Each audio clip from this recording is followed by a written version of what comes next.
친히 증거하시는 말씀입니다. 예수님이 메시아 그리스도로 세상에 오실 것을 구약 성경에 예언이 되어 있고 또 하나님께서 친히 증언하셨다고 했습니다. 그 윗절에 보면 36절에 이하에 기록되어 있습니다. 하나님께서도 친히 증언하셨고 또 그 윗절에 보면 세례 요한을 통해서도 예수님은 그리스도로 구세주로 이 땅에 오셨다고 증언을 하고 있습니다. 그런데 그 시대에 유대인들이 믿지를 않는 거예요. 그래서 예수님께서 친히 또 이렇게 자신은 성경에 예언한 대로 메시아 그리스도로 이 세상에 구세주로 오셨다고 증언을 합니다. 예수님을 믿어야 생명을 얻는다. 영원한 생명. 예수님 믿으면 영생을 얻는다고 그러죠. 영원한 생명을 얻는 것. 그런데 영원한 생명이신 예수님이 오셔서 증언하고 있고 성경에도 증언했고 하나님도 증언해 주셨는데 그들이 믿지 않는다. 마지막 선지자인 세례 요한을 통해서도 예수님이 구세주로 증언을 했습니다. 그런데 그들이 믿지 않았다는 거예요. 그래서 40절에 그러나 너희는 생명을 얻기 위하여 내게 오려고 하지 않는다 그랬습니다. 참 우리는 얼마나 감사한지 모릅니다. 우리가 이 영원한 생명을 얻도록 예수님께 나올 수 있도록 은혜 주신 것이 얼마나 큰지 모릅니다. 그 예수님께서 이 땅에 오신 성경에 예언된 말씀을 통해서 오늘 우리가 은혜를 받고자 합니다. 그래서 오늘 제목이 성경 예언대로 오신 예수님.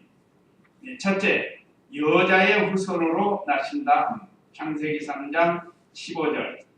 둘째, 아브라함의 후손으로 나신다. 창세기 22장 17, 18절. 셋째, 다윗의 후손으로 나신다 하심. 시편 132장 11절, 12절, 17절.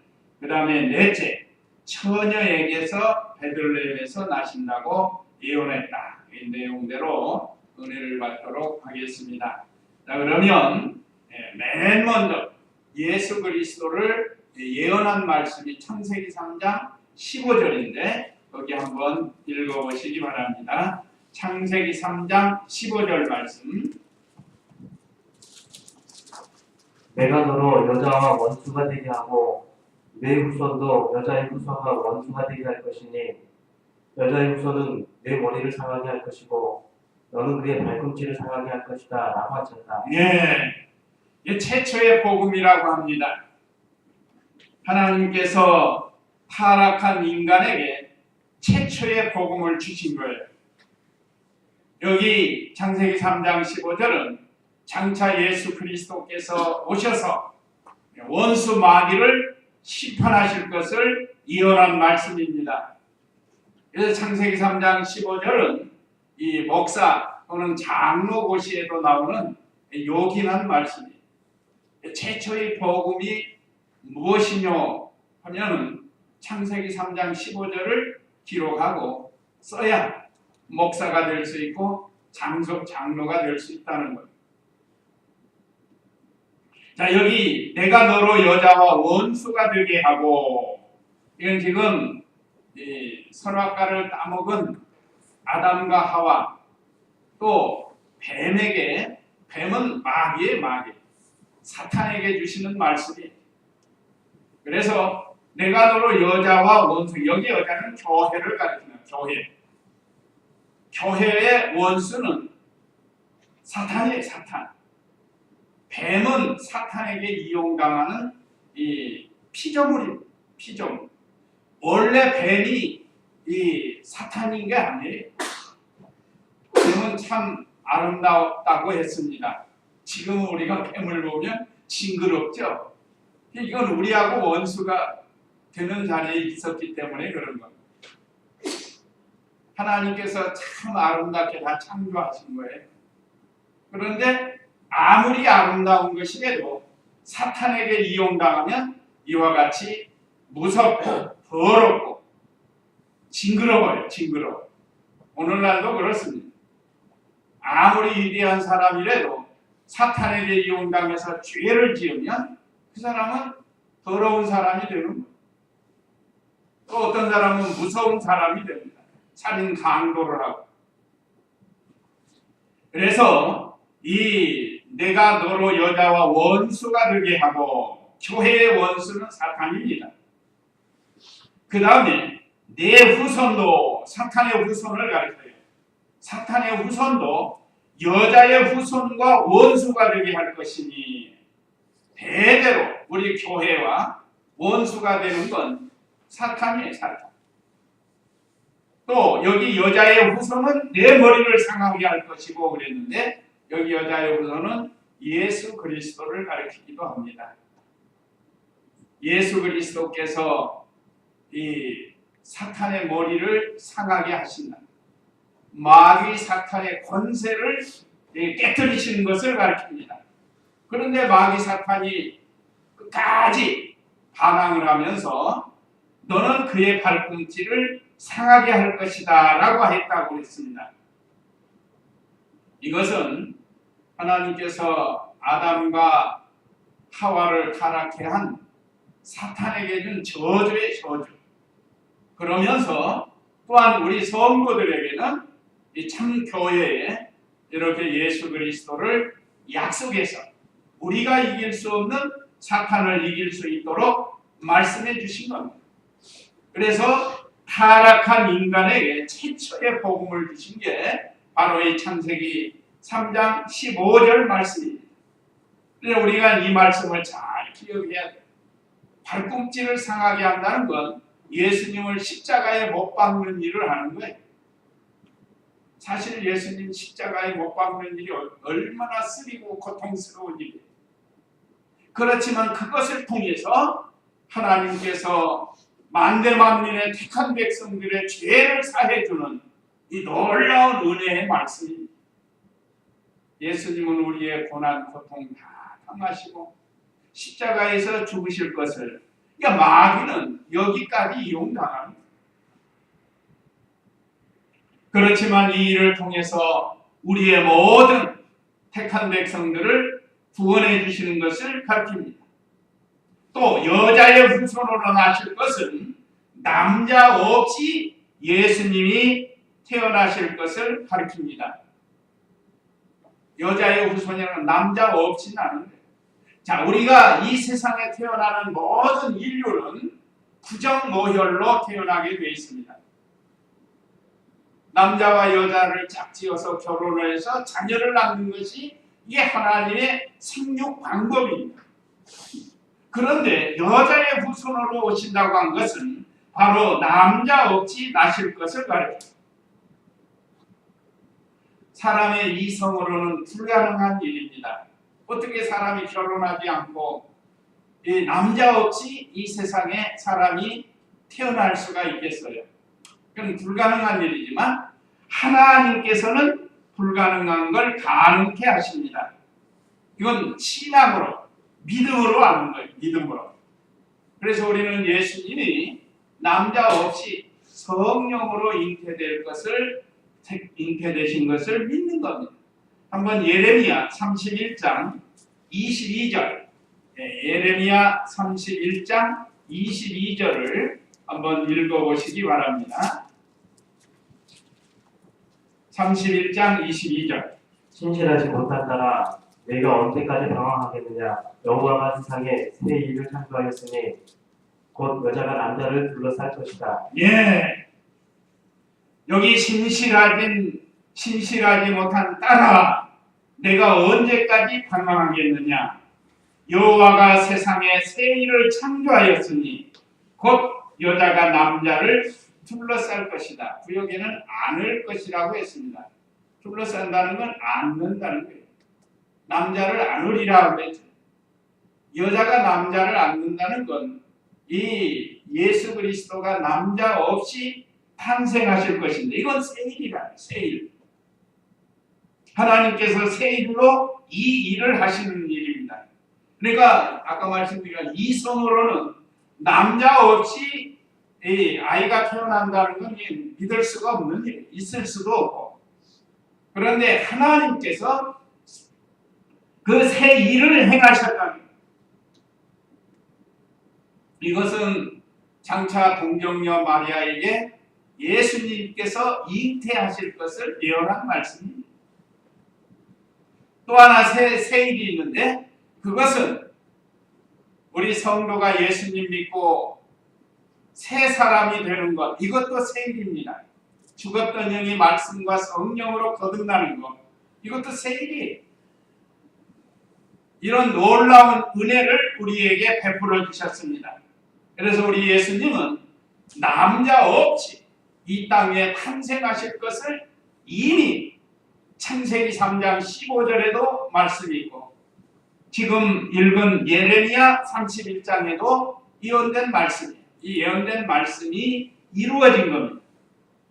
그래서 이제는 실제로 성령께서 처녀에게 잉태케 하셨다고 전해줍니다. 이제 이건 예수님이 잉태할 때 그때 이 말씀을 주신 거예요. 한번 마태복음 1장 20절, 이건 실제로 이게 예언대로 이루어지는 내용입니다. 마태복음 1장 20절 읽어보세요. 이 일을 생각하고 있을 때에 주님의 천사가 꿈에 나타나 그에게 말하였다. 다윗의 자손 요셉아, 내 아내 마리아 데려오는 것을 두려워하지 마라. 그 여자에게 잉태된 그는 성령으로 된 것이다. 예, 그 2절에 보면 요셉이 마리아와 약혼을 했는데, 자기하고 동침도 안 했는데 잉태를 했단 말이에요. 이게 너무 놀라운 일이에요.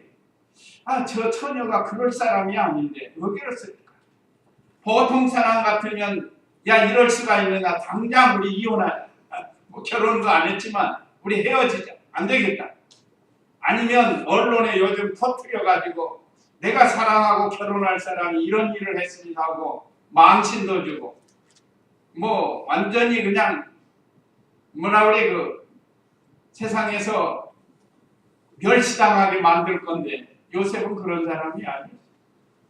요셉은 믿음 있는 사람이에요. 그래서 다른 사람을 사랑하고 용서하는 마음이 있어요.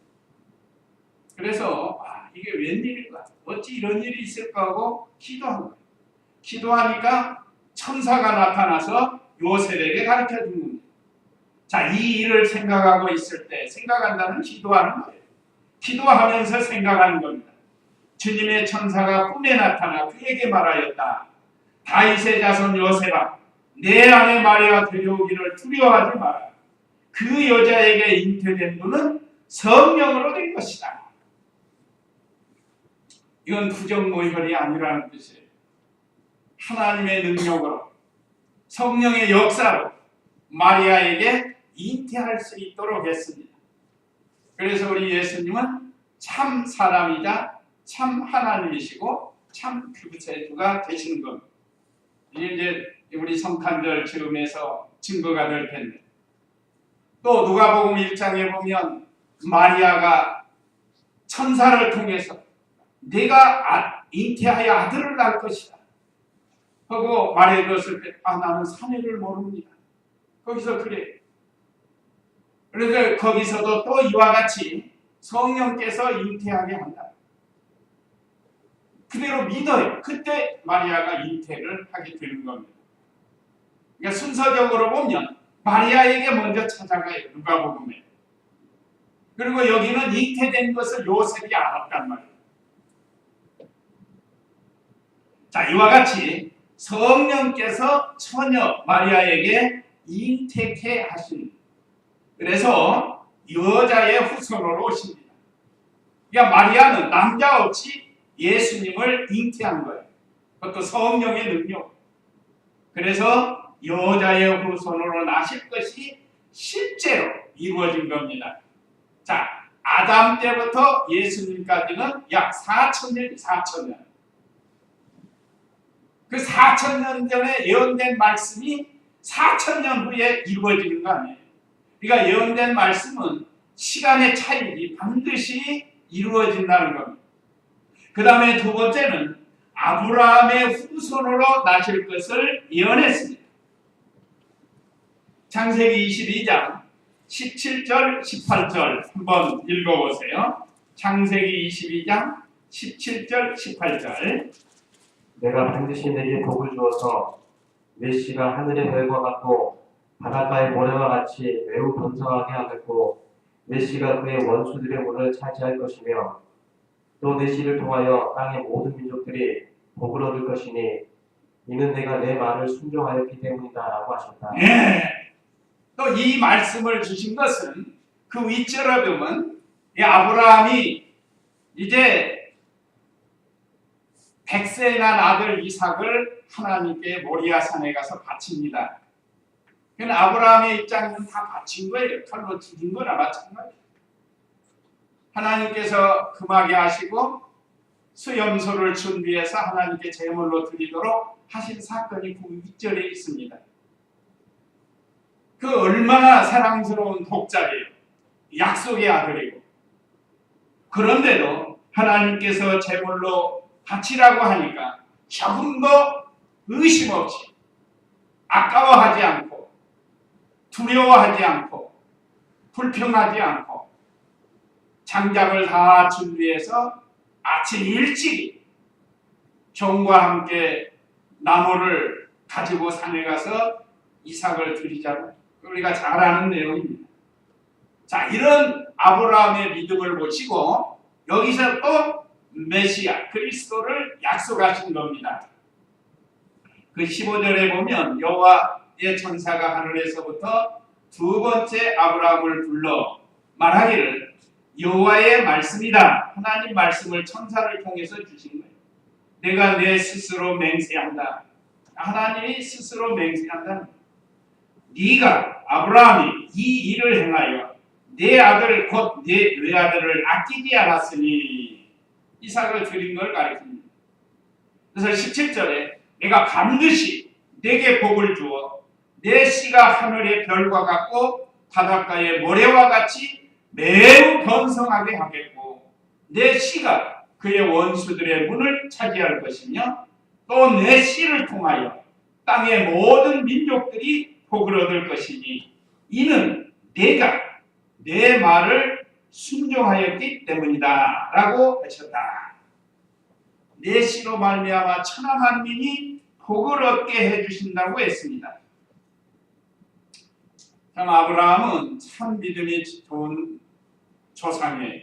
그래서 믿음의 조상이 되잖아요. 아브라함 하면 순종의 사람이라고 할 수 있어요. 순종할 수 없는 상황에서 순종을 하는 거예요. 참 우리가 아브라함의 일대기를 보면 참 거의 완벽한 신앙의 사람이라고 할 수 있습니다. 우리가 알다시피 실수한 게 한 가지 나오죠. 동생을 누이라고 한 거. 그것 통해서 얼마나 또 어려움을 나누. 물론 그 외에도 잘 자란 건 있지만 어쨌든 믿음의 조상으로서 하나님께 인정을 받은 귀한 신앙의 사람입니다. 그래서 참 이 독자 이삭도 아낌없이 바치는 그 아브라함에게 이제는 영원한 메시아를 약속을 하는 그런 내용의 말씀이에요. 아브라함은 예수님보다 2000년 전 사람이죠. 2000년 전 사람. 그러니까 2000년 전 내 씨로 말미암아 천하 만민이 복을 얻는다라는 약속의 말씀을 얻었어요. 근데 여기 내 씨라는 건 단수입니다. 단수. 내 씨를 통하여 복을 받는다가 아니고 내 씨로 말미암아 복을 받는다. 이 단수를 쓴 겁니다. 씨들이라고 하는 건 복수예요. 여러 사람을 가르칠 수 있는. 그러면 이 말씀을 사도 바울을 통해서 해석됩니다. 어떻게 해석이 되는가? 갈라디아 3장 16절 한번 읽어보세요. 그 내 씨로 말미암아 천하 만민이 복을 받는다는 게 무슨 뜻인가? 갈라디아 3장 16절 말씀 읽어보세요.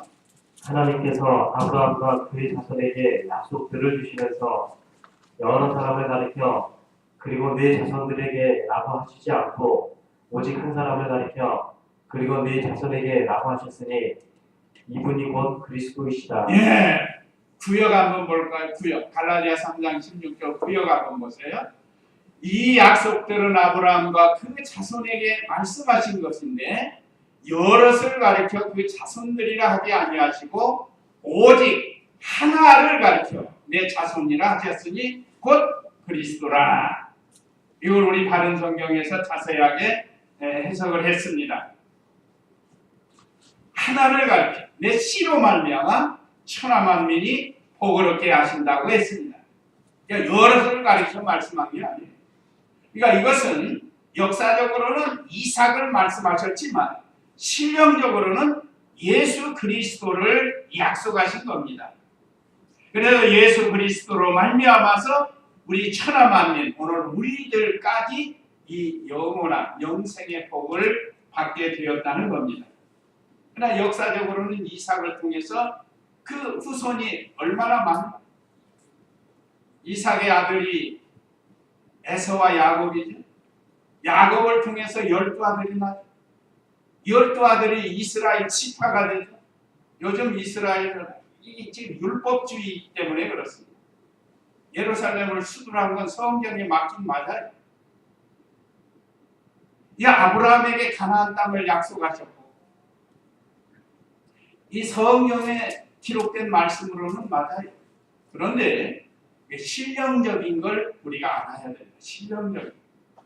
괜히 그것 때문에 지금 전쟁 나게 생겼어요. 어떻게 해결할지 모르겠어요.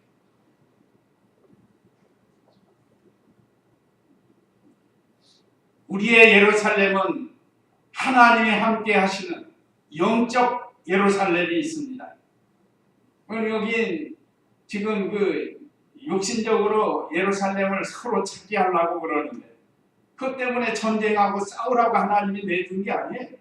그러니까 예루살렘의 참 뜻도 모르는 평안을 상징하는 거 아니에요. 예루살렘.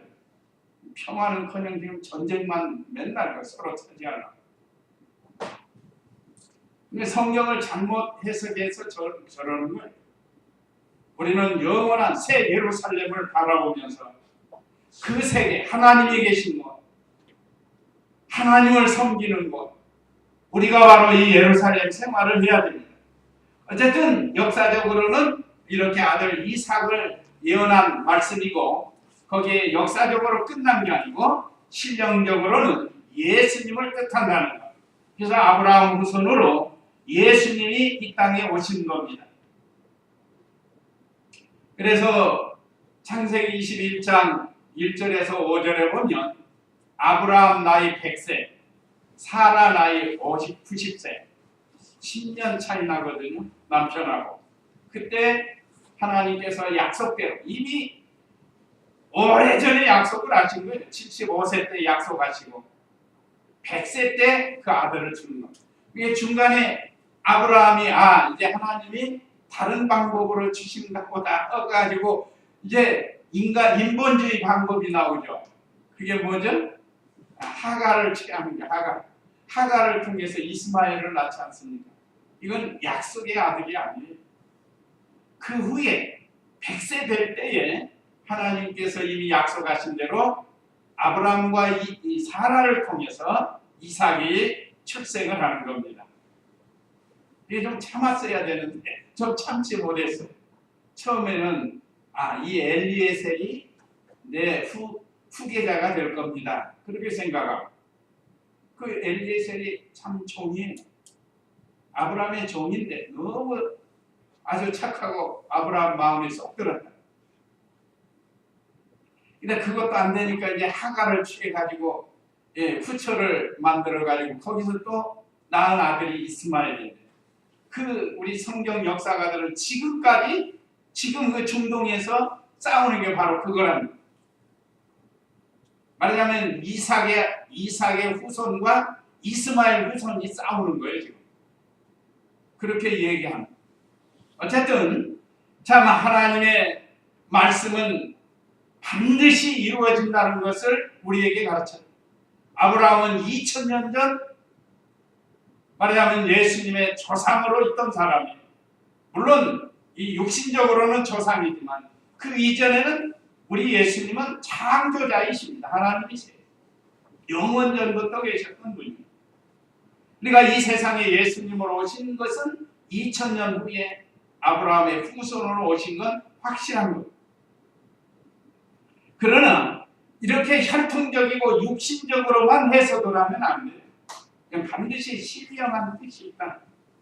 그래서 신령적으로는 예수님을 통해서 아브라함의 후손이 복을 받는다. 아브라함과 같은 신앙을 가져야 복을 받는 거예요. 뭐 후손이라고 복 받는 게 아니에요. 지금 이스마엘이 후손인 아랍인들이나 유대인들도 다 아브라함의 후손이에요. 혈통적으로. 근데 서로 싸움 계속해서. 거기에 신령한 뜻이 바로 이 예수 그리스도를 통해서 복받는 이 길을 그들은 깨닫지 못한 겁니다. 그러니까 저렇게 싸우는. 자, 그 다음에 세 번째는 다윗의 후손으로 나신다고 했습니다. 여기는 시편 132장 11절, 12절, 17절 이렇게 한번 읽어보시기 바랍니다. 시편 132장 11절. 여호와께서 다윗에게 확실하게 맹세하셨으니 돌이키지 아니하실 것이다. 내가 내 몸에서 난 후손을 네 보좌에 앉게 할 것이니 만일 네 자손이 내 언약과 내가 가르치는 법도들을 지키면 그들의 자손도 대대로 네 보좌에 앉을 것이다 하셨다. 17절. 그곳에서 내가 다윗을 위하여 한 뿔이 자라게 하고 내 기름 부음 받은 자를 위하여 한 등불을 준비하겠다. 내가 그의 원수들을 수치로 옷 입히겠으나 그의 머리에는 면류관이 빛날 것이다. 예. 이거 이 다윗을 통해서 예수님이 오실 것을 예언합니다. 그래서 다윗의 후손으로 나신다고 예언했습니다. 이건 역사적으로 역시 솔로몬을 가르치기도 합니다. 솔로몬을 통해서 나라가 세워져요. 왜 그러는가 하면 다윗에게는 아들이 얼마나 많은지 몰라요. 성경에 기록된 아들만 19명입니다. 한번 거기 읽어볼까요? 실감이 안 나요. 역대상 3장 1절. 이 다윗의 아들이 얼마나 많은지 몰라요. 역대상 3장 1절. 다윗이 후손에서 낳은 아들들은 다음과 같으니 아다들은 이스라엘 여자 아히노함과 낳은 암논이고 둘째는 갈멜 여자 아비가일이 낳은 다니엘이며 셋째는 그수라 달메의 딸 마아가의 아들 압살롬이고 넷째는 학기스의 아들 아도니아이며 다섯째는 아비달이 낳은 스파다이고 여섯째는 그의 아내 에글라가 낳은 이드르함이다. 이 여섯이 다윗이 헤브론에서 낳은 아들들이다. 다윗이 거기서 77년 6개월을 다스리고 예루살렘에서 33년을 다스렸다. 네, 7년 6개월 동안 헤브론에서 왕으로 갑니다. 유다 나라. 유다 지파의 왕이 돼요. 그 다음에 이제 예루살렘에 가서 통일 이스라엘의 왕이 되는 겁니다. 그 5절 이하에 보면 한번 읽어보세요.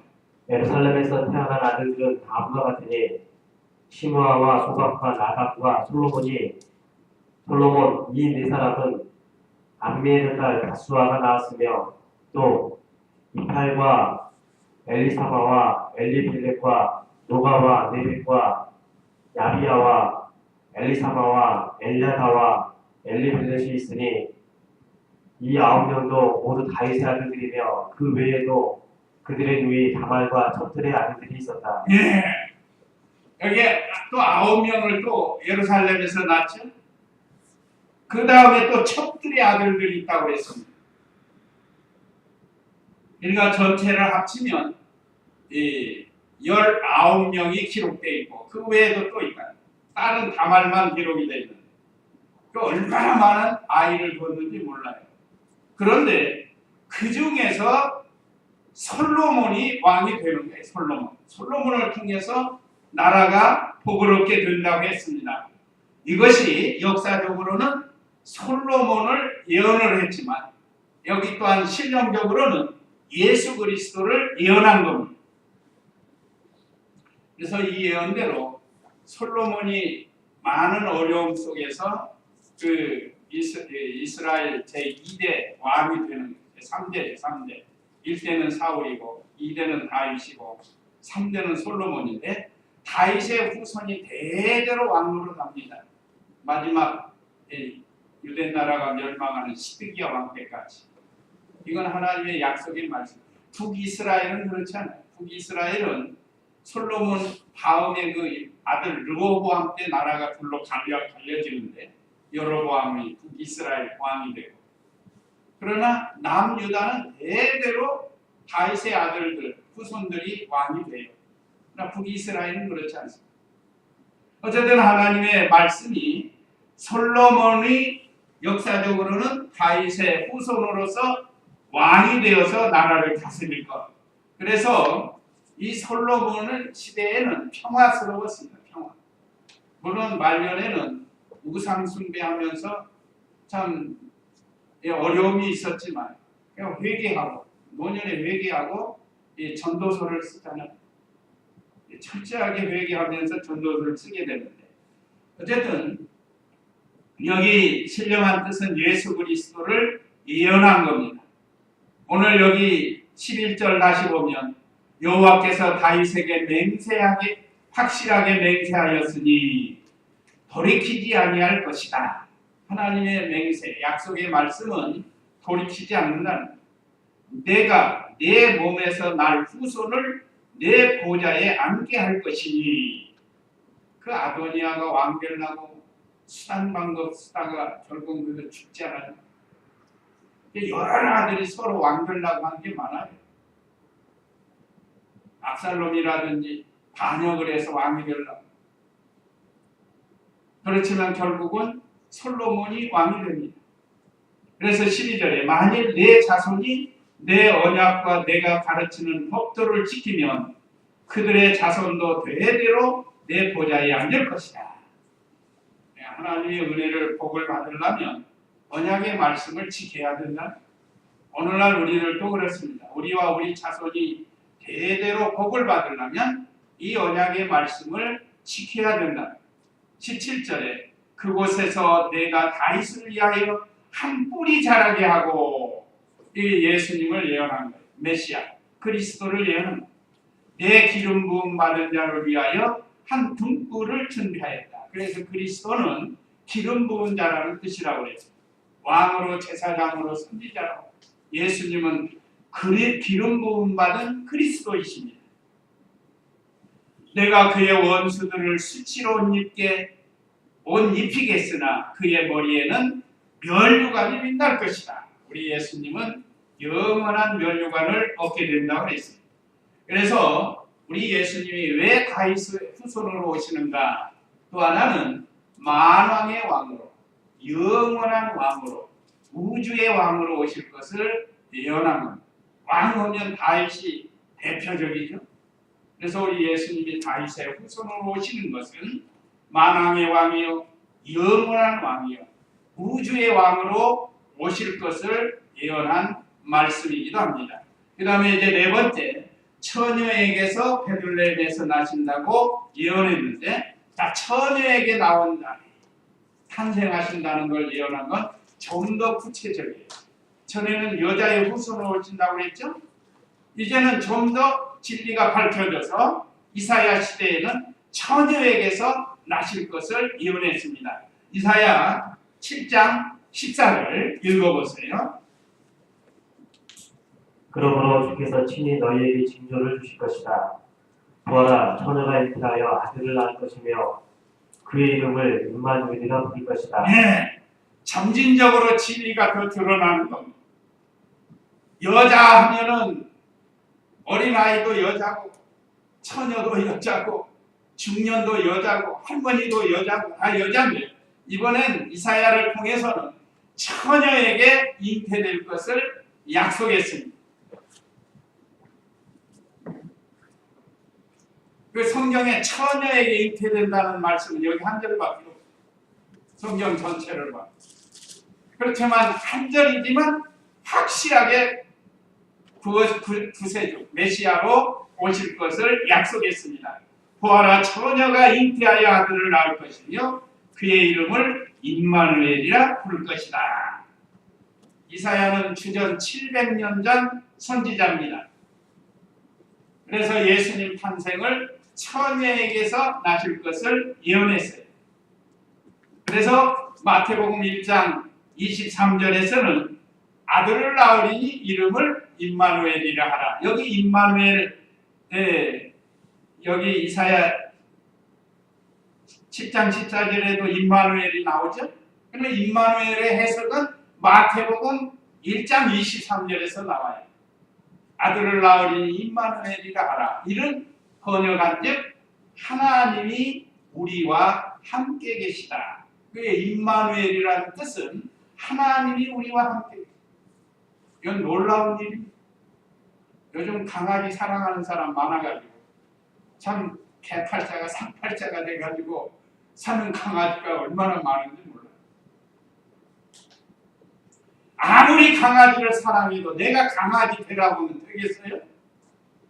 그럴 사람 없어요, 이 세상에. 자, 강아지 사랑하니까 당신 강아지 되시오. 그러면 강아지 되겠어요? 그럴 사람이 없는 거예요. 이보다도 더한 죄인들을 위해서 하나님이 사람이 되어서 우리와 함께 계신 분이 예수님이다. 얼마나 이 위대한 일이에요. 놀라운 일이에요. 그게 바로 임마누엘.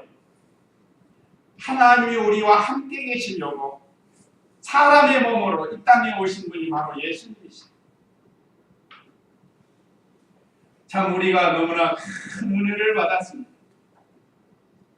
그래서 우리 예수님은 예언대로 처녀에게서 예수님이 탄생을 하신 거예요. 그 다음에는 장소, 미가 선지자를 통해서 예언된 장소도 예언대로 이루어집니다. 미가서 5장 2절, 미가서 5장 2절 말씀 한번 읽어보세요. 그러나 너 베들레헴 에브라다야, 내가 유다 족속들 가운데서 작을지라도 나를 위해 이스라엘을 다스릴 자가 내게서 나올 것이다. 그의 근원은 태고적 영원부터이다. 그의 근원은 태고적 영원부터다. 영원하신 성자 하나님께서 베들레헴에 나실 것을 예언했습니다.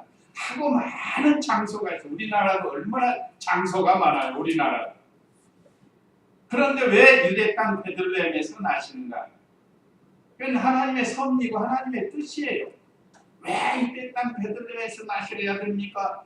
거기보다 더 좋은 미국이나 이런 데 나셔도 되지 않습니까? 할 수 있는데 그건 우리 생각이고 하나님의 뜻은 유대 땅 베들레헴에 나시는 것이 하나님의 뜻이고 섭리입니다. 그러니까 거기에 대해서 우리가 불평할 필요가 없는 거예요. 그냥 믿고 받아들이는 겁니다. 그러면 왜 베들레헴에서 나신가? 베들레헴의 뜻이 뭐라고 그랬죠? 떡집이에요. 요즘 번역은 빵집이라고 하는데 떡집이라고 그랬어요. 떡집. 그러니까 우리 예수님은 생명의 떡으로 오실 것을 장소를 통해서도 가르쳐 줍니다. 이제 우리가 성탄절에 좀 더 자세히 이제 배우게 되는데 이와 같이 미가 선지자를 통해서 예수님께서 이 세상에 오실 것을 예언했던 미가 선지자도 주전 500~600년 전 선지자라. 그러니까 예언은 반드시 이루어지는 것을 우리에게 가르쳐 줍니다. 그 생명의 떡에 대해서는 요한복음 6장에도 자세히 기록이 되어 있죠. 요한복음 6장에 보면 생명의 떡에 대해서 기록이 되어 있습니다. 참조하시면 되겠고, 그 다음 마지막에 예수님이 성경대로 다시 오신다고 예언했습니다. 왜 이 말씀을 기억했는가 하면, 자, 우리가 주전 700년 전이나 600년 전이나 또는 주전 1000년 전이나 2000년 전이나 4000년 전이나 예언대로 오신 예수님이라. 우리 예수님은 예언대로 오신 분이에요. 예언대로 사셨고 또 예언대로 죽으셨어요. 그 다음에 예언대로 또 승천하시고 이제 마지막 한 일이 예언대로 오실 일만 남았다 이 말이에요. 거기 우리가 주님의 재림을 고대하는 마음으로 사도행전 1장 11절 말씀 읽어보시겠습니다. 말하기를 갈릴리 사람들아, 왜 너희는 하늘을 바라보며 서 있느냐?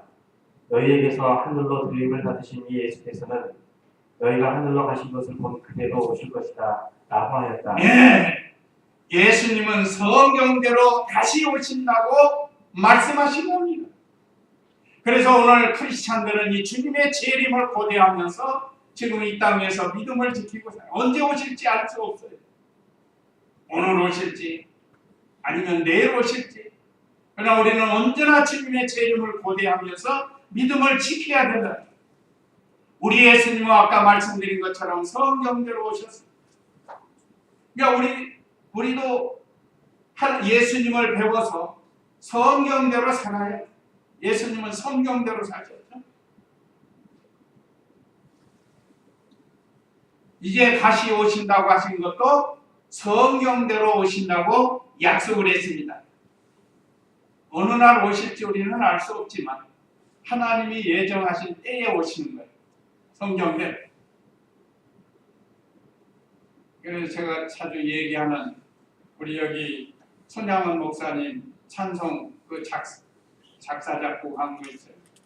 먼 하늘 이상한 구름만 떠도 주님 혹시 오실까 하고 머리 들고 멀리 바라본다고 그랬죠.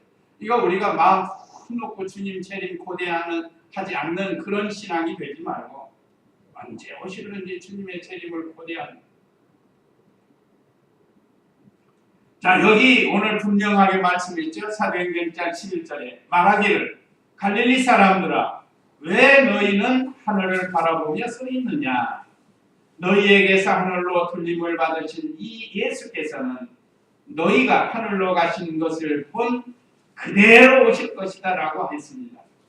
예수님은 십자가에 죽으시고 사흘 만에 부활하시고 40일 동안 부활하신 몸을 12번이나 나타나서 많은 사람들에게 부활의 확실성을 가르쳐 주시고 그 다음에 승천하셨습니다. 이 승천할 때 이 천사들을 통해서 이 말씀을 주신 거예요. 흰옷 입은 두 천사가 곁에 서서 말해주는 거예요. 쳐다보고 있는 제자들이 구름 타고 하늘로 가셨으니까 구름 타고 하늘로부터 오실 것이다. 하늘로 가셨으니까 하늘로부터 오시는 거예요. 구름을 타고 가셨으니까 구름 타고 오십니다. 그래서 손양원 목사님이 구름 가사를 붙인 것 같아요. 먼 하늘 이상한 구름만 떠도 내 주님 오시는가에 머리 들고 멀리 바라. 그러니까 구름만 이상한 구름 떠도 혹시 주님이 오실까 하는 그런 재림에 대한 고대하는 신앙이라. 그래 주님 고대가 아니에요. 그래서 자 우리 예수님은 성경대로 이 세상에 오셨다는 것 오늘 말씀들을 통해서 우리에게 가르쳐 주셨습니다. 이제 집에 가셔서 한 구절 한 구절 찾아보시면서 한 주간 주님의 성탄을 고대하면서 또 주님의 재림을 고대하면서 믿음 지키는 저와 우리 성도님들 다 되시기 바랍니다. 이제 이 말씀 기억하시고 다 같이 잠시 기도하시겠습니다.